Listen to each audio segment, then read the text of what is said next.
Hola, hola, ¿qué tal amigos? Bienvenidos a un programa más de Común y Corriente. Así es, Común y Corriente. Estamos muy contentos hoy, Henry. ¿Se siente contento? Claro que sí, tenemos un programa de altura. Epa, pero Marlon, sí, yo vi que le entró como energía.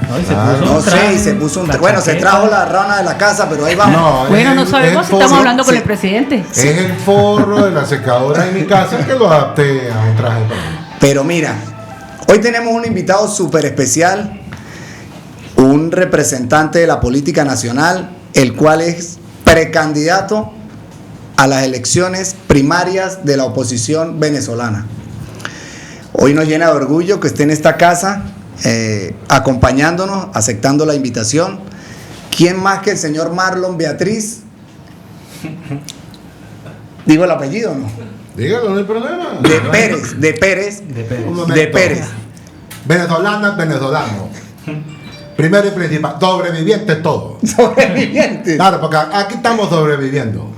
Tenemos un pupilo, señores. ¿Un qué? Un pupilo que le mandé ya para mi estado Táchira. Mi pupilo, nada más y nada menos, Carlos Modesto Prosperi. Fuerte el aplauso, por favor. Claro, que por allí también dicen que es el pupilo. Mira, chicos, ahí les voy a mandar, ¿verdad?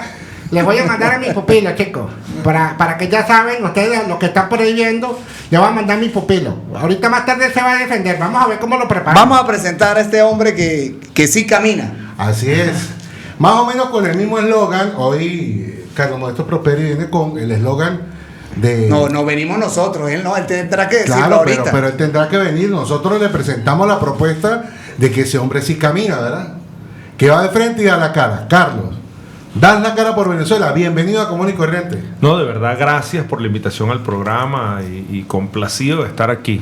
Algo que cuando entramos nos llamó poderosamente la atención, lo bonito del estudio y la buena energía y buena vibra que se siente al llegar aquí.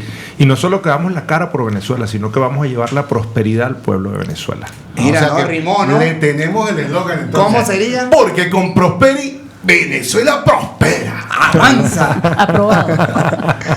Carlos, mira, bueno, primero darte las gracias por venir.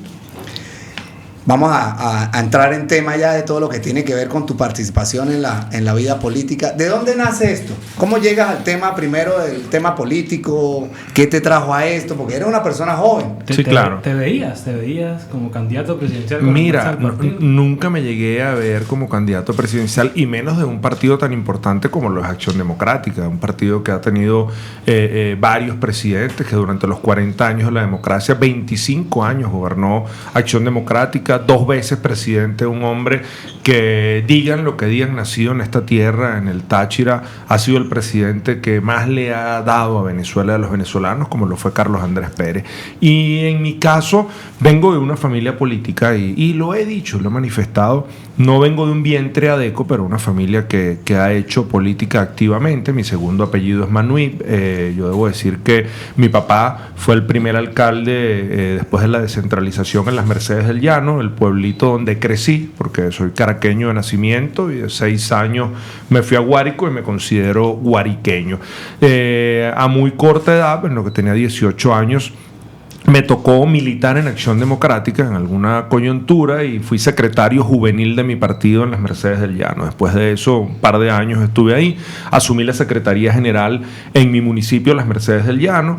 Posterior a eso fuimos a unas elecciones internas para escoger el secretario general seccional. Fui secretario general seccional del estado Guárico durante unos 10 años. 3 años fui secretario general del Partido Acción Democrática en la capital, en Caracas, y ahora tengo ya casi 3 años al lado del compañero Henry Ramos como secretario de Organización Nacional del partido. He sido legislador. Se los dije que se los iba a mandar bien preparado. No, ¿asumiste que era tu momento, que estabas preparado, o alguien dijo, mira Carlos, ¿por qué tú no eres candidato? No, tú sabes que cuando existe la judicialización en el partido, nos corresponde asumir la Secretaría de Organización al lado del compañero Henry Ramos, y en plena plena pandemia, porque una de las ventajas que hoy tienen las redes sociales es que tú todo lo que haces lo dejas montado ahí en los muros. En plena pandemia, donde las personas consideraban que no podíamos salir de nuestros hogares, nosotros consideramos que había que recorrer Venezuela por dos razones. La primera, porque tenemos que hablarle al mundo la realidad de la desidia que se sigue viviendo durante estos 24 años en el país. Y la segunda era que nosotros no podíamos permitir que los adecos no supieran lo que estaba pasando con la judicialización, y me correspondió recorrer Venezuela desde ese momento. Poco a poco fuimos haciendo un trabajo de estructura del partido, porque no había ocupado la responsabilidad de ser secretario de organización, que es la columna vertebral. Y en ese caso me tocó empezar a revisar desde los comités ejecutivos parroquiales, municipales, seccionales y nacional, y nos fue llevando a que la estructura reconociera el trabajo que se venía haciendo, y los compañeros empezaron a decir, bueno, pero si nosotros tenemos 24 años sin tener una candidatura presidencial propia, ¿por qué no tenemos a Carlos, que es un joven? Y poco a poco fue como que agarrando músculo, y un buen día hablé con mi compañero Henry Ramos, como adeco respetuoso que soy, le dije, compañero, yo quiero hablar contigo, tú tienes algunas aspiraciones. Y me dijo, mira, chico, te voy a decir algo, ¿quién va a votar por mí con 80 y pico de años de edad? Venezuela necesita un presidente joven. Y agarré y dije, bueno, yo voy a poner mi nombre. Me dijo, pon el nombre, y debo reconocer que en Acción Democrática no existe problema generacional, porque paradójicamente el partido, uno de los partidos con mayor data o mayor tradición en el país, que algunos decían que era un partido de viejo, hoy presenta la candidatura más joven a las elecciones primarias. Qué bueno, sí, porque fíjate que de alguna manera se dice que el común de la gente está cansada de la vieja política. Tú eres un joven y representas la nueva política, pero detrás la tuyo... nueva política dentro de un partido viejo y detrás de un, entre comillas, caudillo que llaman a Henry Ramos Alud. ¿Qué propuesta le darías tú a la población venezolana o tachirense en ese caso, de que llegando tú a ser presidente de Venezuela vas a tomar decisiones y no las va a tomar Henry? Mira, las decisiones las vamos a tomar siempre nosotros, y se ha ido demostrando porque uno tiene criterio propio. Obviamente uno escucha sugerencias, porque una de las virtudes que tenemos, y las personas que nos ven, yo digo que mi familia y mi abuelo materno me dejó una gran virtud, y es que me echaron dos orejas bien grandes para uno escuchar, y uno escucha mucho a la gente, y no solo por un solo lado. Pues mi abuelo me decía, mira, hijo, tú tienes que escuchar ambas partes, porque si no, Dios le hubiese dado una oreja en la frente para escuchar solo por ahí. Y eso nos ha caracterizado. Nosotros, en nuestro caso, a la fecha, soy el único candidato presidencial que le ha presentado a los venezolanos un plan de gobierno, un proyecto que denominamos el Plan para la Prosperidad, donde además lo trabajamos con personas desde el presidente del Colegio de Ingenieros de Venezuela, el presidente de la Federación Médica Venezolana, el presidente del Colegio de Profesores, el presidente del Colegio de Enfermeros, donde estuvo presente miembros de la CTV, la Confederación de Trabajadores de Venezuela, y buscamos estar las personas de a bien, que además es un tema trágico, el sistema eléctrico nacional, porque queríamos no solo tener compañeros de partido, sino personas que conocen bien la materia, y no venir a decir, bueno, es que el problema de Venezuela es este, porque los venezolanos hoy conocen quizás hasta mucho mejor que nosotros los políticos la realidad de lo que se está padeciendo en cada rincón del país. Ahora, lo importante nuestro tiene que ser poder ofrecer una solución a cada uno de esos problemas, y desde ahí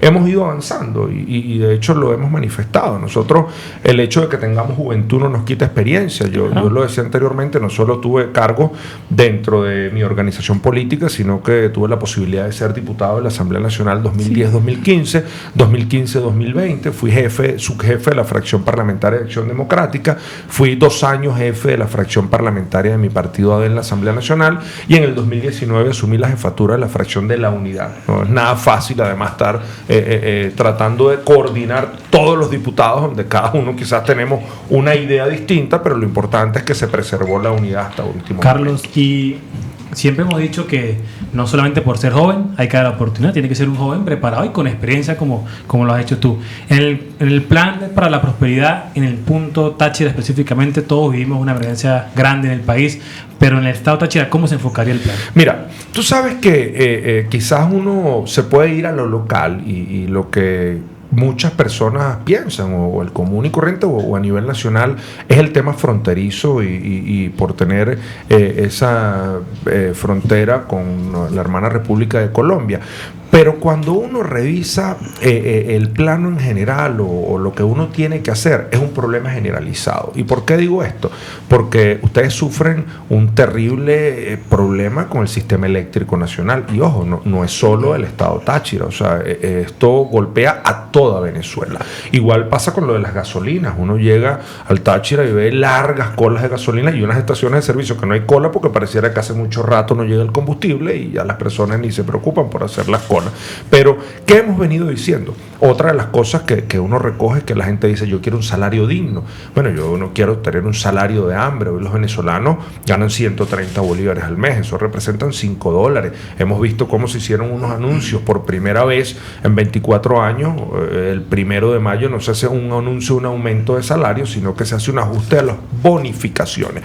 Un bono de guerra, que no sabemos dónde existe esta guerra, y después logramos observar un cestatique donde además el ciudadano Nicolás Maduro anuncia que van a ser $40, pero cuando sale publicada la Gaceta Oficial establece, o un ticket de alimentación, aparece que son 1.000 bolívares. Bueno, hoy 1.000 bolívares representan alrededor de unos $37. ¿Qué es lo que va a pasar? Que con la inflación que vemos en Venezuela, bueno, eso en diciembre le alcanzará a nuestros hermanos venezolanos para comprar 1 kilo de harina de maíz precocida y ni siquiera le alcanza para los aliños para hacer unos bollitos aliñados para la Navidad. Carlos, ¿cuál sería la solución para eso?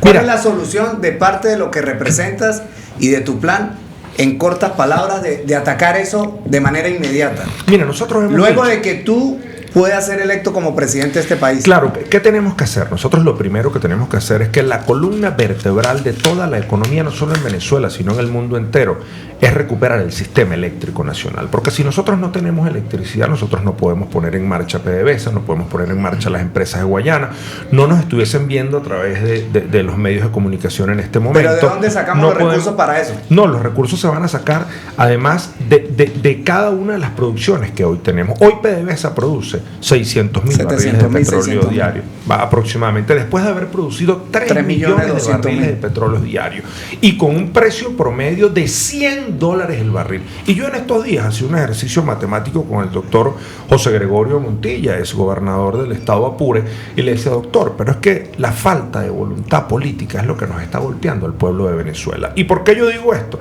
Bueno, porque si tú ves que hoy estás produciendo 600.000 barriles de petróleo diario y tú le dices a PDVSA, yo no necesito que tú me dejes en un día los 600.000 barriles a $100, sino que hazme una parte y me vas a dar $30 por cada barril solo de un día, que son $18 millones.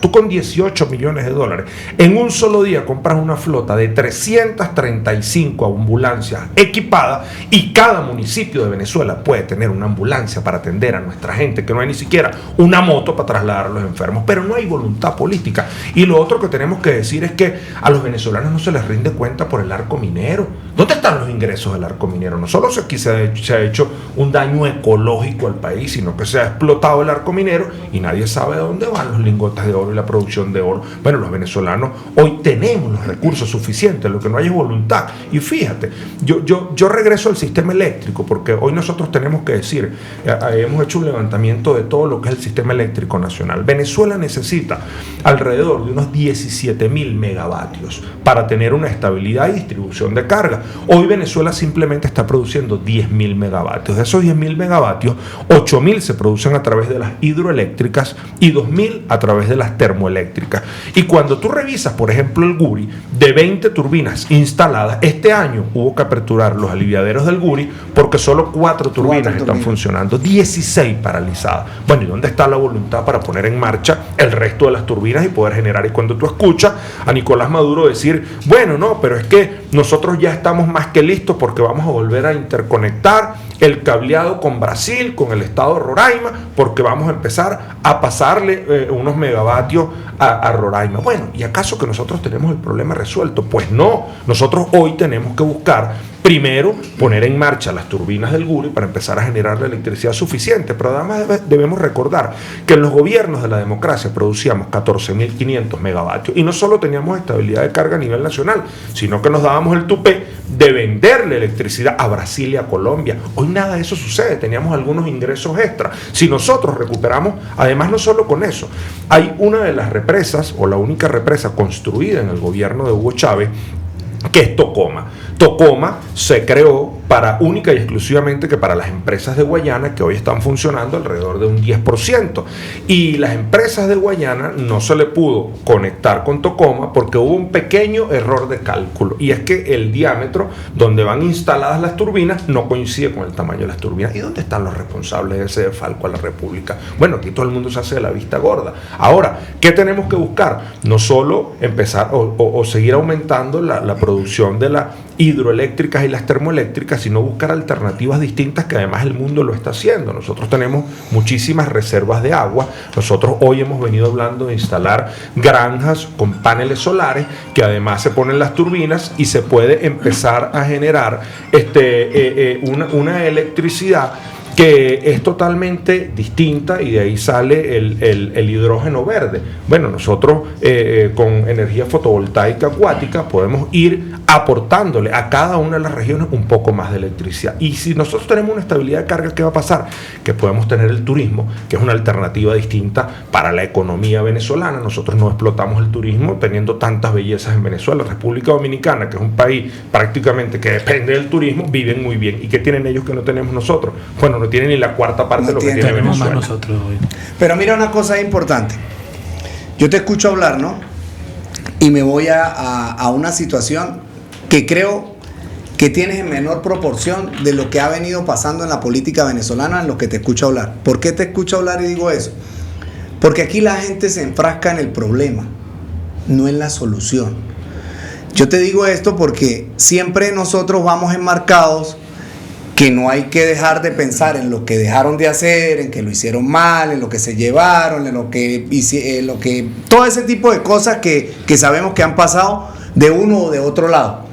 Pero yo creo que una persona como tú que quiere representar a todos los venezolanos que estamos en este set y a los que estamos en Venezuela y los que están fuera de Venezuela, debe pensar en cómo es que nosotros vamos a salir de este hueco, en cómo es que nosotros vamos a salir adelante con unas políticas públicas de reestructuración, sobre todo el gasto público que también hay por ahí, que nadie se atreve a meterle la mano porque sienten que se queman, y es un gasto político que se hace muy grande cuando hablamos sobre todo del gasto público que existe en Venezuela, que hay muchas personas que no laboran, que no trabajan, que están incapacitadas y que las que trabajan no ganan nada. Entonces, yo te escucho hablar y hablas ciertamente un poquito del pasado, pero te enfrascas en cómo vas a solucionar el presente, que eso es lo que nosotros necesitamos como venezolanos, que alguien venga y impulse unas políticas de Estado, que nosotros salgamos de ese hueco donde estamos metidos. Porque yo hablo con todo el equipo que nosotros tenemos y le decimos, nosotros siempre estamos esperando un salvador fuera de Venezuela. Estamos esperando un salvador de la Unión Europea, de los gringos, de Pedrito de los Palotes, de cualquier país para no nombrarlo. Y nosotros la única salvación que tenemos de corregir algo es un venezolano. Sí, es total. Un venezolano que llegue verdaderamente y le duela a su patria a cambiar las políticas de Estado, a generar empleo, a generar riqueza para el Estado, no para una cúpula. Entonces nosotros creemos que lo más importante que tiene el venezolano de salir adelante, ustedes que van a esta contienda política, es presentarle al país las propuestas ideales para que nosotros verdaderamente salgamos de este hueco donde estamos metidos, que caímos todos. No los rojos y los blancos y los amarillos y los verdes. No, aquí estamos metidos todos.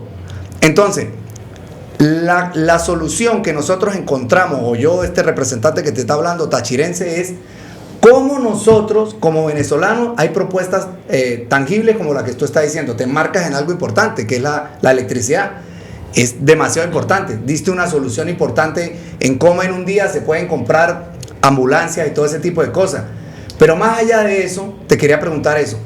¿Cómo harías con el tema del gasto público, que es tan enorme? Fíjate, ahí hay una situación bien compleja, ¿no? Porque lamentablemente no hay transparencia por parte del Ejecutivo. ¿Y por qué digo esto? Porque no hay cifras. Y nosotros hemos especulado, de acuerdo a las últimas cifras que se han dado, donde se dice que supuestamente los empleados de la administración pública son 5.5 millones de empleados. Imagínate esa burocracia tan grande que hoy existe. Secretaria más secretaria. Así es, o asistente de la secretaria. Pero disculpa, Carlos, disculpa que te interrumpa.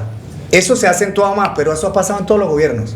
Pero en esto ha sido mucho claro, más, vuelvo y te repito, se ha acentuado. Pero ¿cómo lo solucionaría? No hablemos del gobierno aquí, hablemos cómo lo solucionarías. Porque ¿a dónde quiero aterrizar? Fíjate algo importante. A lo mejor tú llegas a la presidencia de la República y resulta que no son 5.5, sino 9 millones de empleados de la administración pública, sin meter los pensionados y los jubilados. Bueno, tú de manera inmediata, no es que aquí tú estés diciendo que vas a votar todo el mundo, pero tú tienes que ver qué función cumple cada quien, porque de repente hay personas que hasta se fueron del territorio nacional que siguen cobrando, o hay personas que no van a trabajar, no van ni lo cobran, Carlos, así no lo cobran. Así, bueno, a lo mejor lo cobra un tercero. No, lo dejan porque es insignificante. O sea, bueno, no lo cobran. Todo depende en cuál cargo estás, pero lo importante de esto es que tú tienes que hacer una depuración sincera, porque tú no puedes seguir cargando un gasto al Estado venezolano, porque prácticamente es lo que yo digo, tienes personas que no cumplen con un trabajo. Nosotros tenemos que buscar los mecanismos necesarios para ponerle un fin a eso.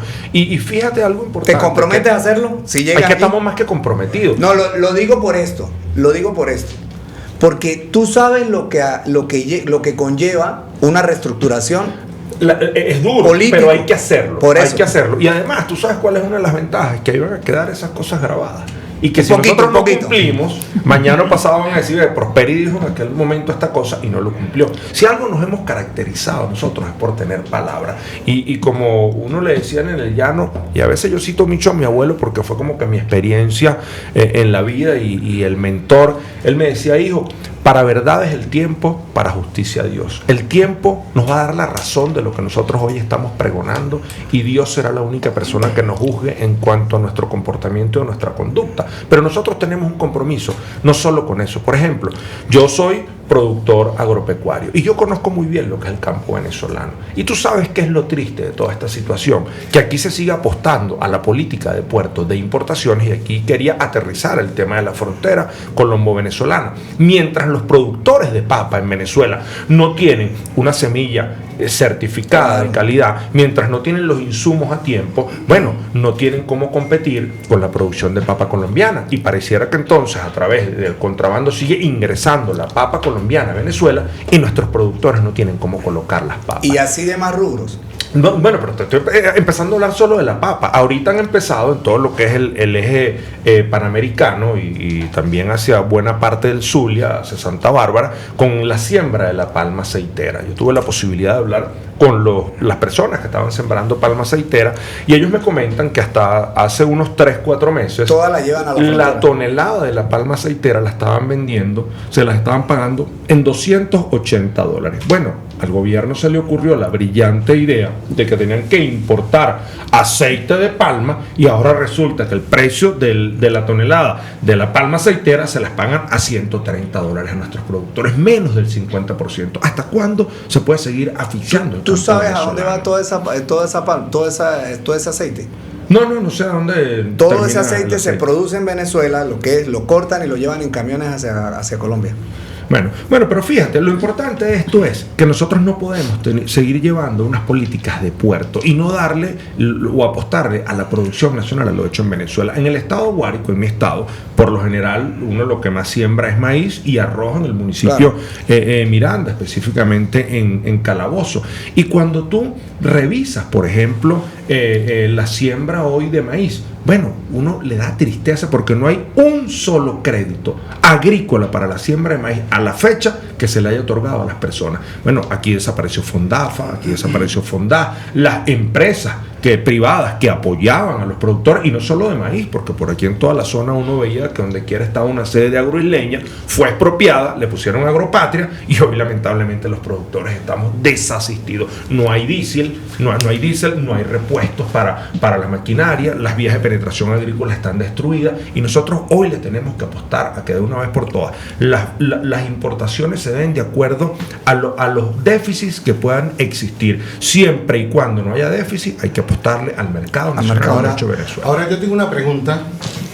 ¿Cómo va a ser Carlos Modesto Prosperi para rescatar la confianza del electorado venezolano?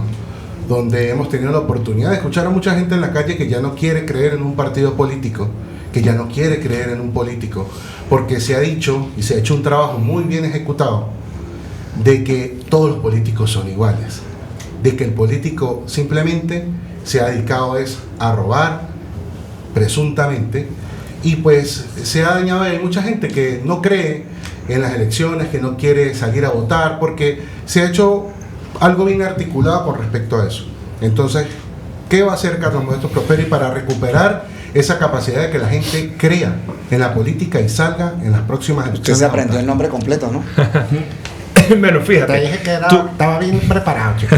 Tú sabes que una de las situaciones que uno se consigue con mucha frecuencia es justamente eso. Hay personas que nos dicen, ya yo estoy cansado de la política, yo no quiero saber nada de la política, si yo no trabajo no como. Y a esas personas se lo hemos dicho, mira, por mucho que uno trabaje, por mucho que uno quiera avanzar, bueno, si no se cambia un modelo económico, social que ha fracasado, las cosas van a seguir de mal en peor, porque el dinero nunca va a alcanzar.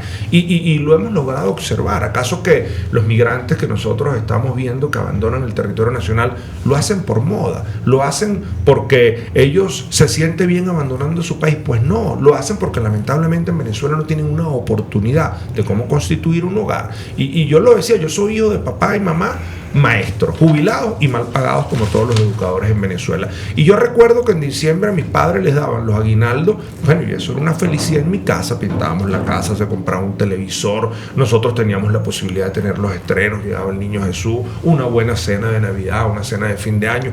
Hoy eso no lo pueden hacer nuestros padres, mis padres no lo pueden hacer hoy, no lo pueden hacer los educadores porque el salario no les alcanza. ¿Cómo una pareja joven puede constituir un hogar si trabajan en la administración pública y simplemente se ganan entre los $10 al mes, ambos trabajando? No les alcanza ni siquiera para comprar unas láminas de zinc para levantar un rancho. Y eso nosotros lo tenemos que cambiar de manera inmediata. ¿Y cómo se tiene que cambiar? Generando fuentes de empleo, buscando alternativas distintas. Nosotros le tenemos que decir al pueblo de Venezuela que los demócratas, la única herramienta que tenemos es el ejercicio del derecho al voto, y que además, cuando nos hemos puesto de acuerdo, cuando hemos salido todos a participar, hemos obtenido grandes victorias. Yo ponía algunos ejemplos. En el año 2015 en la Asamblea Nacional ganamos las 2/3 partes de la Asamblea Nacional, ganamos 112 diputados, no ganamos 115 porque por ahí salieron algunos y dividieron algunos diputados porque creían que tenían que ir solos, pero si no hubiésemos tenido 115 diputados, nosotros debemos recordar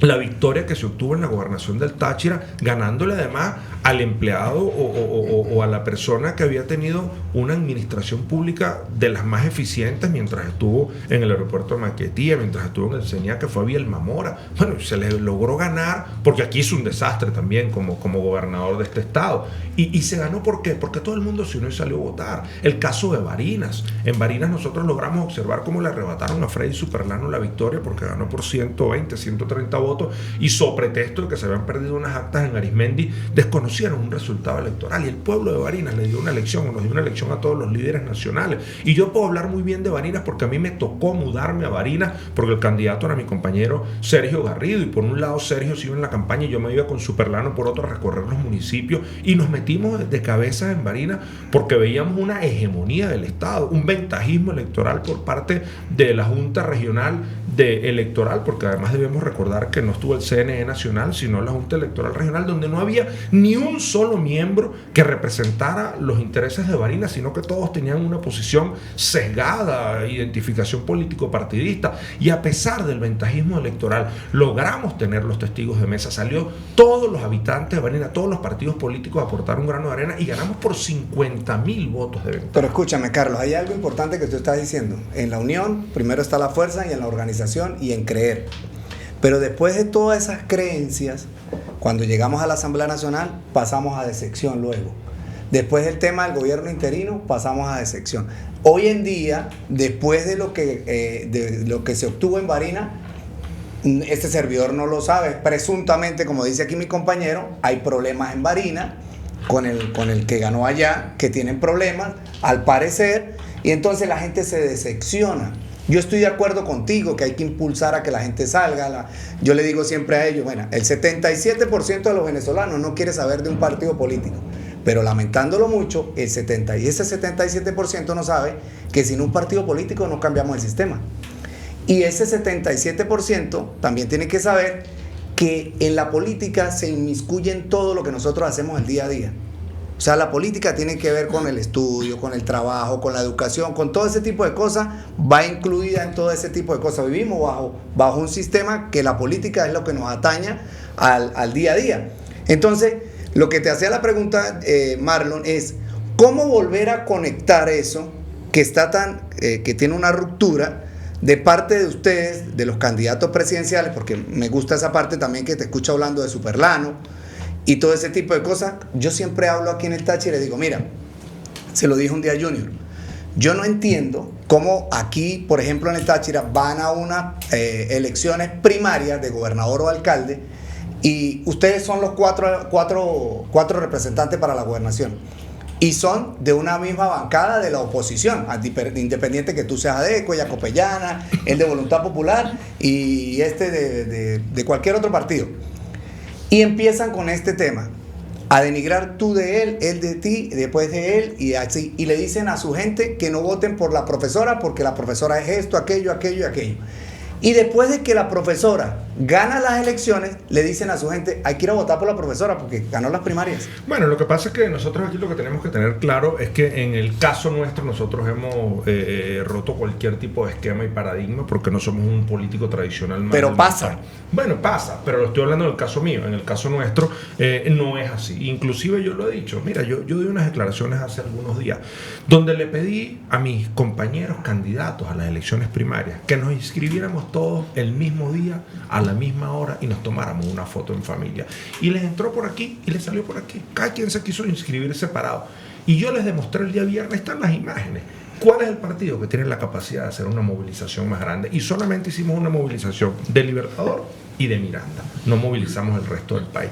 Y nosotros no era que queríamos medir fuerza, sino que el pueblo nos exige hoy que tiene que ser un solo candidato. Y no podemos seguir en esta diatriba de que, bueno, tengo que ir yo por aquí o ir yo por allá. No, y yo los he nombrado a todos y los nombro con el mayor cariño. Después grabé un video nombrando a cada uno de mis amigos precandidatos o candidatos, yo oficialmente invitándolos a que fueran el día de mi inscripción y les dije, va a ser el 23 a las 3 de la tarde. Bueno, de unos 2, 3 recibí algunas llamadas, dentro de ellos el doctor César Pérez Viva, hablé con Roberto Enrique, con Freddy me escribo muchísimo, con Superlano, con el mismo Enrique intercambiamos algunas cosas, pero a fin de cuentas pareciera que nosotros seguimos pensando en nuestra parcela y no estamos pensando en el pueblo de Venezuela. Y nosotros hoy tenemos el compromiso de marcar una diferencia. Fíjate, yo te escuchaba y eso tiene que ser lo principal para romper el paradigma, que la gente entienda que los partidos políticos tienen las maquinarias y son quienes cuidan los votos, pero que a su vez los partidos políticos son los que tienen que buscar a cada una de las personas para poder constituir un gobierno. Yo te escuchaba decir algo sobre el caso de Barinas. Yo no sé cuál es el problema que hay en Barinas, pero lo que sí te quiero decir es que es una de las pocas gobernaciones donde gobiernan todos los partidos políticos y cada uno tiene una representación. Inclusive el secretario de gobierno del estado de Barinas no es ADECO, es de Un Nuevo Tiempo, que es Julio César Reyes. Cada uno tiene un espacio y eso se tiene que respetar y se tiene que preservar por la unidad. También te he escuchado el tema de la Asamblea Nacional. En la Asamblea Nacional, quizás la gente piensa, hay una decepción, pero la Asamblea Nacional la inhabilitaron porque aquí lamentablemente no se respeta la autonomía de los poderes, pasando por encima de la decisión de los venezolanos que lograron llevar las 2/3 partes de la Asamblea Nacional. Bueno, so pretexto de un desacato, hicieron lo que les dio la gana con la Asamblea Nacional, suspendieron los salarios a los diputados, nos dijeron que las leyes que se aprobaran no iban a tener ni viabilidad económica, ni pueden ser aprobadas o pasar por el mandato del Tribunal Supremo de Justicia, y así fueron haciendo lo que les dio la gana. Pero lo importante de todo esto es que esos 5 años de la Asamblea Nacional, lo que ahí se aprobó no se tiró en el fondo del mar, no se aró en el mar. ¿Por qué digo esto? Porque cuando llegue un gobierno democrático, nosotros tenemos que llevar cada una de esas leyes a que se pueda cumplir, como por ejemplo una de las leyes que se olvidaron, se llevó al Tribunal Supremo de Justicia, el Tribunal Supremo de Justicia dijo, la ley está ajustada a los parámetros, se le solicita al ciudadano Nicolás Maduro rubro que busque la viabilidad económica, y le engavetaron, que era la ley donde los pensionados y los jubilados pudiesen tener un bono de salud y de alimentos. Bueno, eso se quedó por ahí tirado en un archivo. Nosotros eso lo tenemos que recuperar, y lo vamos a recuperar porque nosotros hoy tenemos que atender al pueblo de una vez por todas, porque tenemos el compromiso de tener la vocación de servirle al pueblo y no la vocación de servirnos del pueblo como lo han hecho quienes tienen 24 años. Mira, Carlos, son muchísimos temas que tratar de verdad y quizás el tiempo no nos va a alcanzar para poderlos abarcar a todos. Pero quisiera saber algo. Hablaba Marlon acerca de qué hacer con la gente, y tú anteriormente nos decías que estabas dando la cara y estabas poniendo tu palabra. Tradicionalmente todos los políticos lo han hecho. Ponen la palabra por delante, pero luego que llegan al poder se olvidan de esa palabra que le han dicho a la gente. Esperemos Carlos que este caso no es un político tradicional. Esperemos que eso sea Y así, no es la de misma verdad. cara que han Y estado mira, todo y el tiempo. Venezuela tiene la esperanza sembrada en que este tiene que ser el momento de verdad de una transformación, de un cambio, de una respuesta a toda la problemática que aqueja a la población. Entiendo que con esa perspectiva que tú tienes de país, la separación de poderes va. Eso es así. Totalmente. Ahora, la pregunta precisa que te quisiera hacer es, ¿cuál es el papel de las Fuerzas Armadas Nacionales en un gobierno de Carlos Próspero? Mira, las Fuerzas Armadas tienen que estar de vuelta a la Constitución, apegarse a lo que establece la Constitución y las leyes, y es fundamental lo que tú ahora decías. Nosotros lo dijimos en su momento, que hay un compromiso de la reinstitucionalización de los poderes. ¿Por qué digo esto? Bueno, porque muchísimas veces seguimos observando cómo quien está en Miraflores quiere ser el dueño absoluto de todas las cosas y tomar las decisiones ellos, levantando el teléfono y diciéndole al Tribunal Supremo de Justicia: usted tiene que hacer esto. Levantan el teléfono, le dicen a cualquiera de los poderes: usted tiene que hacer esto. Persigan a las personas, y eso se tiene que acabar. Inclusive yo lo dije hace unas 2-3 semanas, que nuestro compromiso es tan así de ser distinto, que nosotros no pretendemos llegar a Miraflores para enquistarnos en el poder como lo han hecho quienes tienen 24 años en el poder, y que mi compromiso es ser el presidente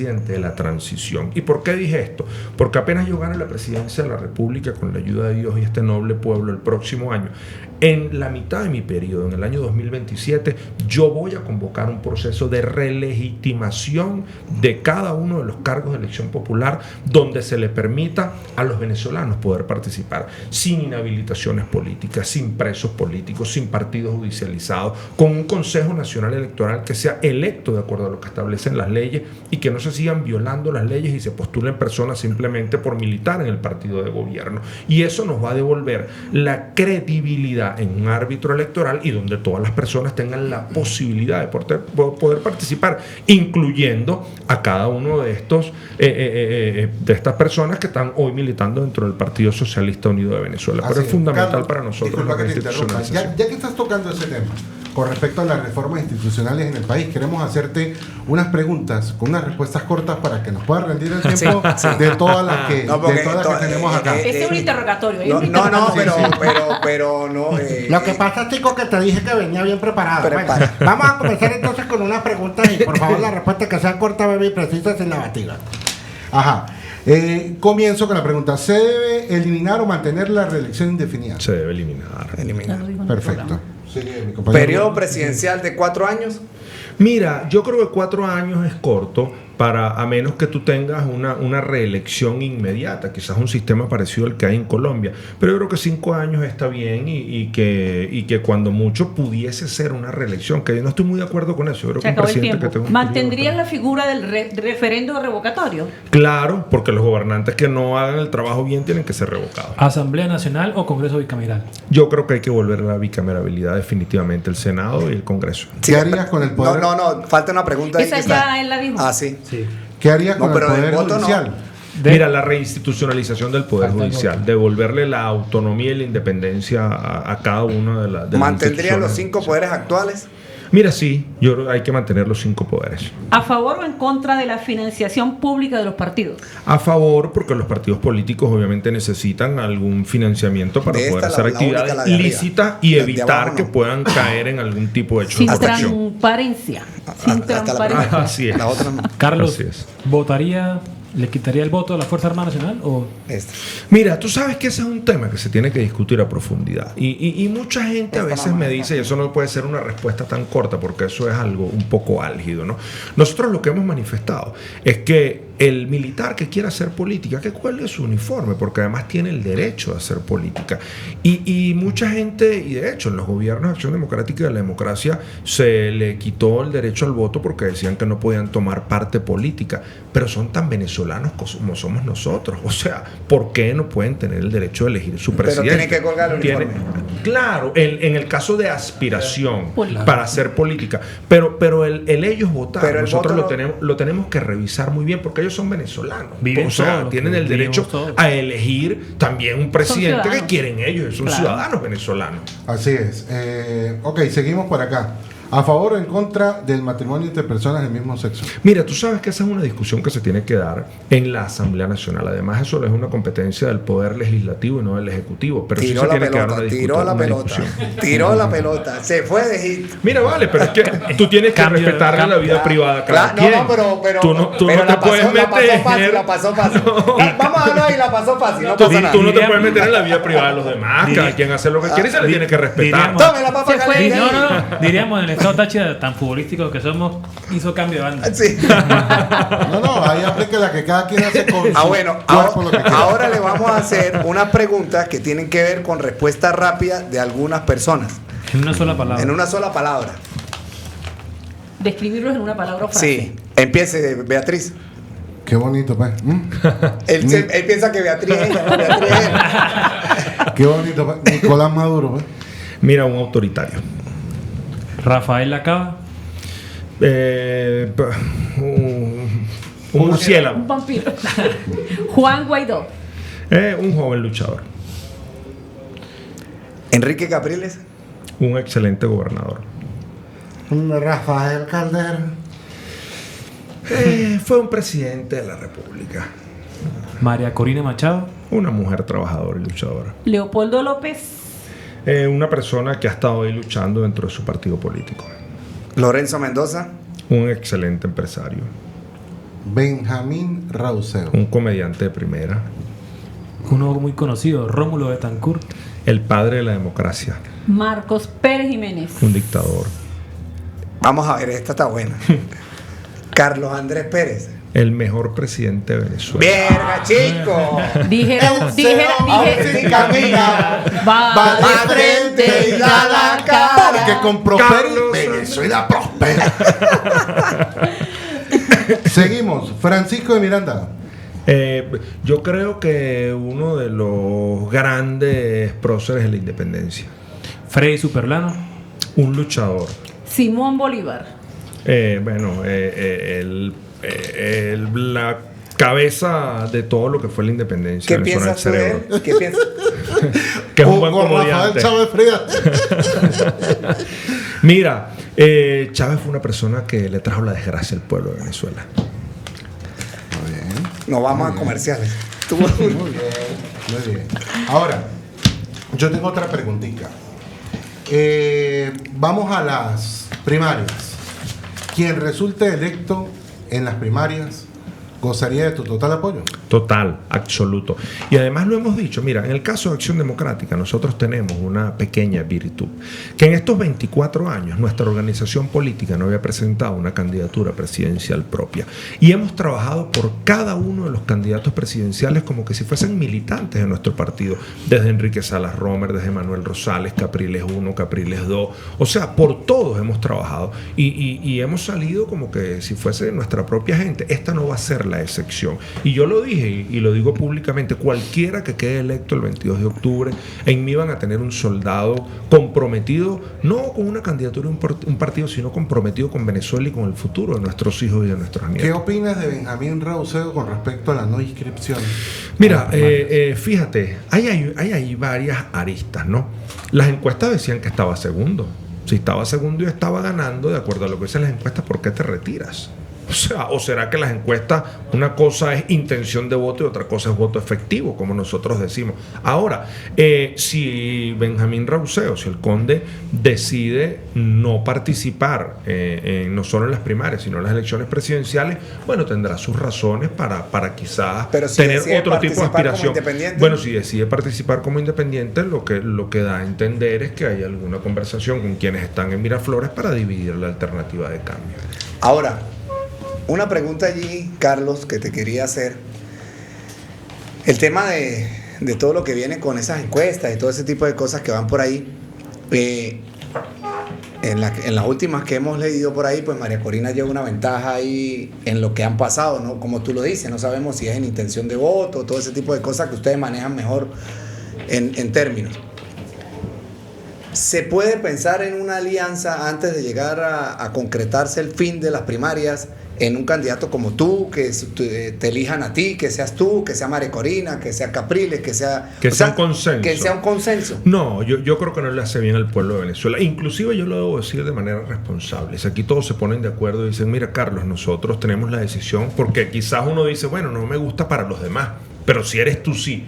Y te lo puedo asegurar, aquí todos se ponen de acuerdo y me dicen, mira, no hay primarias, tú eres el candidato a consenso, y yo digo que tienen que realizarse las primarias. ¿Y por qué digo esto? Porque le vamos a dar elementos a los detractores de la alternativa de cambio para que digan, bueno, se volvieron a poner de acuerdo entre 4, 5, 8, 10, se repartieron los partidos políticos y vamos a dar vamos a sellar un mal precedente. Y ya tenemos un mal precedente, lo que pasó en las elecciones regionales y municipales, donde 4 partidos creíamos que nos íbamos a repartir una torta y nos olvidamos de liderazgos regionales, de liderazgos locales, nos llevó a este revés electoral. Eso no se puede. Claro, Carlos, pero yo te pregunto es de las personas que se inscriban, porque el que no se inscriba en las primarias, pues no tendría derecho a tener un consenso.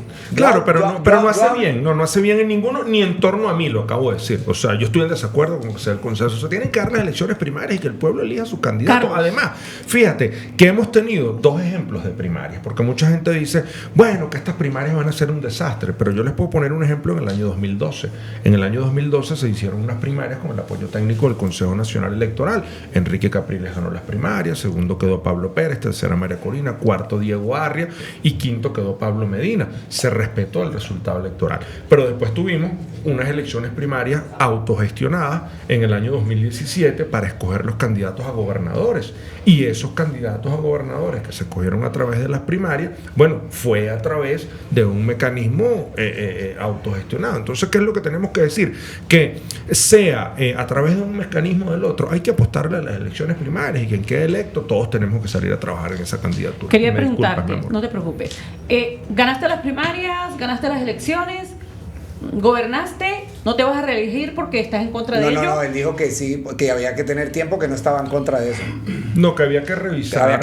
El tema, lo que sé que hay que recordar el mandato, que yo creo que 5 años son suficientes para un presidente. Por 3 cosas que a ti te gustaría que el pueblo venezolano te recordara, que ya creo que dijiste una, que fue el llamado a los 2 años de regeneración. A los 3 años, así es, que seamos recordados primero porque nosotros llegamos a ser el presidente de la transición hacia la democracia. O sea, eso es fundamental. Por ahí tenemos una pregunta del público que querían hacer por allá.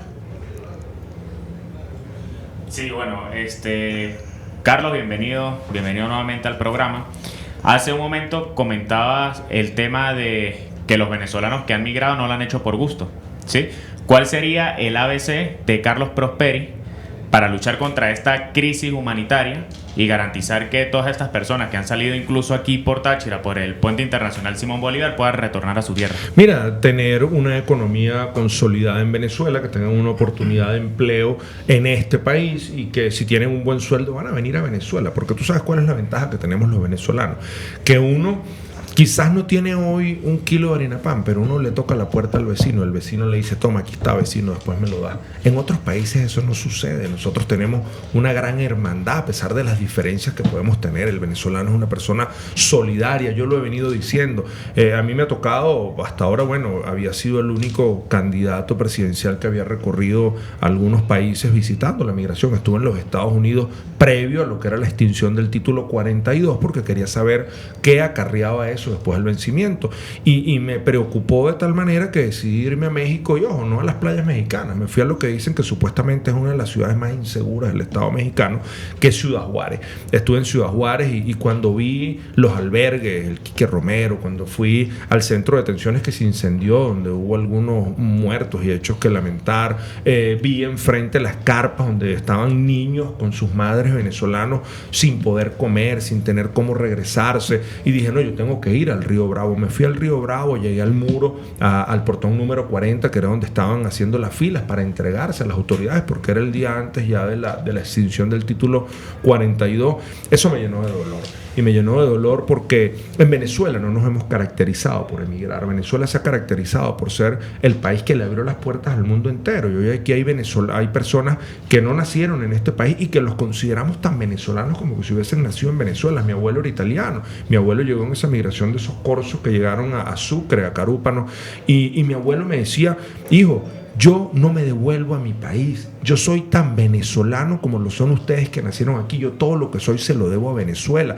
Y ver cómo maltratan hoy a nuestro pueblo nos llena de dolor y de tristeza, porque quizás mucha gente dice, bueno, que esto se debe a una xenofobia hacia nuestros hermanos venezolanos, y yo voy mucho más allá. Esto no se trata de una xenofobia, porque cuando nosotros teníamos Cadivi, teníamos Recadi, el mundo entero nos llamaba y nos decía, vengan a gastarse los reales aquí para fortalecer otras economías. Aquí lo que existe es una aporofobia, que es rechazo a la pobreza. Nos rechazan porque somos un país pobre, pero al mundo les quiero decir, no sigan humillando a nuestro pueblo, porque de esta vamos a salir. Nosotros vamos a tener un gobierno decente que gobierne para todos los venezolanos. Vamos a recuperar la economía y nuestros hijos se van a volver a regresar a nuestros hogares, porque yo estoy convencido que con la ayuda de Dios el próximo año, en diciembre del año 2024, vamos a tener las mejores navidades de los últimos 25 años, porque nuestros hijos estarán en nuestros hogares de vuelta. Qué bueno, Carlos. Carlos, una pregunta.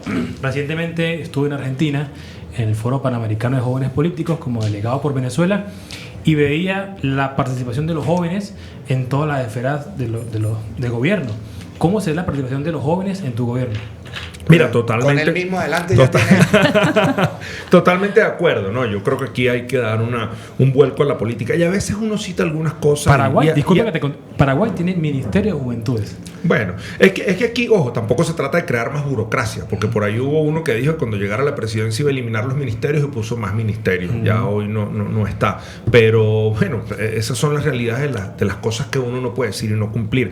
Ahora, sí tiene que existir un compromiso de que los jóvenes tienen que ocupar los cargos en la administración pública. Inclusive también hemos hablado del tema de las mujeres. En mi caso, presentamos en nuestro programa de gobierno una ley de empoderamiento femenino, donde además se tiene que garantizar que como con un mínimo el 40% de los cargos en la administración pública tienen que ser ocupados por mujeres, porque es fundamental que a la mujer venezolana se le dé el trato que se merece, donde además se incluya lo que en nuestros gobiernos se llevó adelante, que era el PAN, el programa de alimentación, el PAMI, programa de alimentación materno-infantil, donde se da una atención prenatal y postnatal a nuestras madres venezolanas, donde se pueda garantizar la reivindicación de la mujer y de los jóvenes. Y fíjate, quizás a veces hay personas que no les gusta que uno cite algunas situaciones, pero en el caso de El Salvador, de Nayib Bukele, lo ha venido diciendo, y él ha dicho, bueno, lamentablemente tenemos que cambiar los mismos políticos, las mismas caras para hacer las cosas bien. Yo estoy convencido que Venezuela no se va a quedar atrás y que Venezuela está llamada a que un presidente joven gobierne este país. Carlos, ¿a favor o en contra de los subsidios a la población? ¿Cuál sería tu propuesta en ese sentido? Mira, depende desde dónde lo ves, ¿no?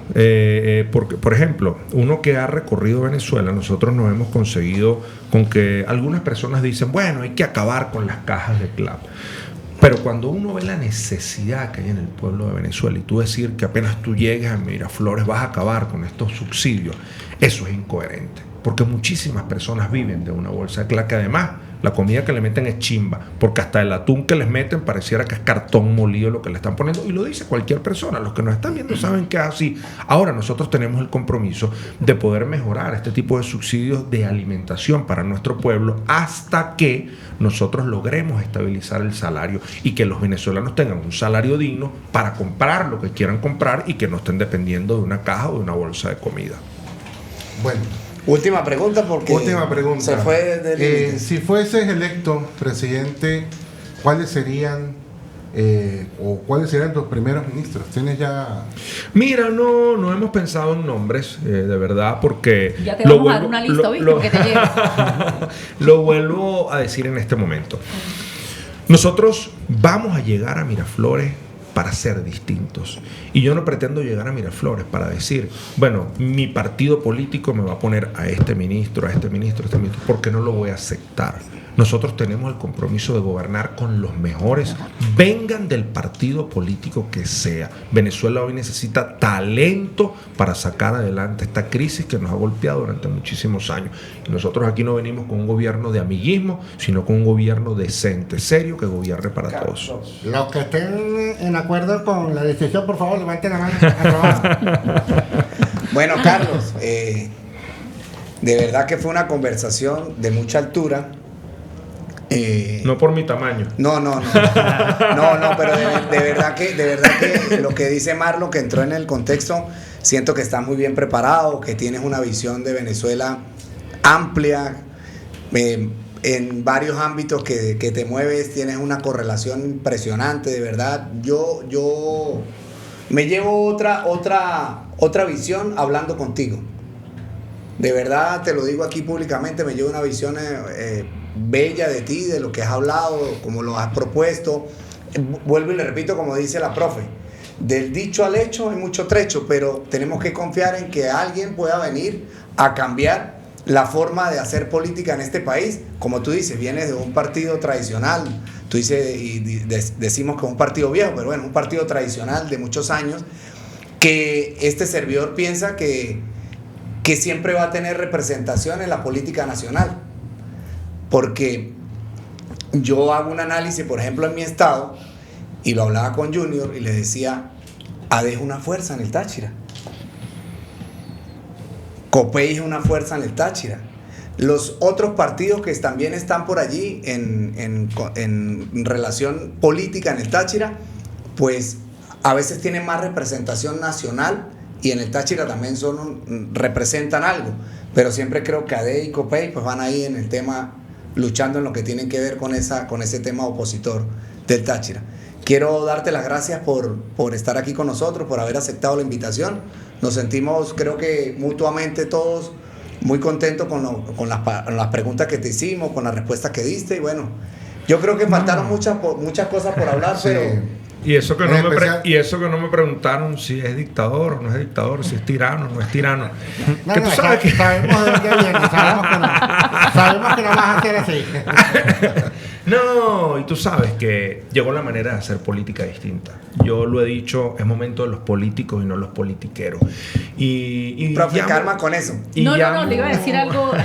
Antes que se vayan, ya me dice que no hagamos más preguntas, pero mira, como educadora, el país necesita educación y formación. Total. Porque será la manera de salir adelante en toda la problemática que hay, empezar desde allí. No te olvides de los maestros. No, pero ¿cómo me olvidas si mi mamá y mi papá son maestros? Ni tú, ni allá cuando tú vayas a Caracas, que tú tienes la oportunidad ya de hablar con todos quienes están en esta contienda hacia las primarias, y uno de ellos va a ser candidato y uno de ellos será presidente. Amén. Seas tú o no seas tú. Que no se olviden de los docentes, porque tenemos en nuestras manos la oportunidad de edificar a Venezuela de nuevo. No, total, y de verdad es un nivel de educación y de conducta propio nuestro. Es más, uno lo ve a diario. Uno va en la autopista y tú ves que en el canal rápido va la persona que va más lenta, y tú vas por el canal lento más rápido. Y si en Venezuela se dice, mira, se van a invertir los canales, el canal rápido es el derecho, entonces la gente se va al otro canal, porque la viveza nuestra es que tú vas por ahí puedes circular un poco más rápido.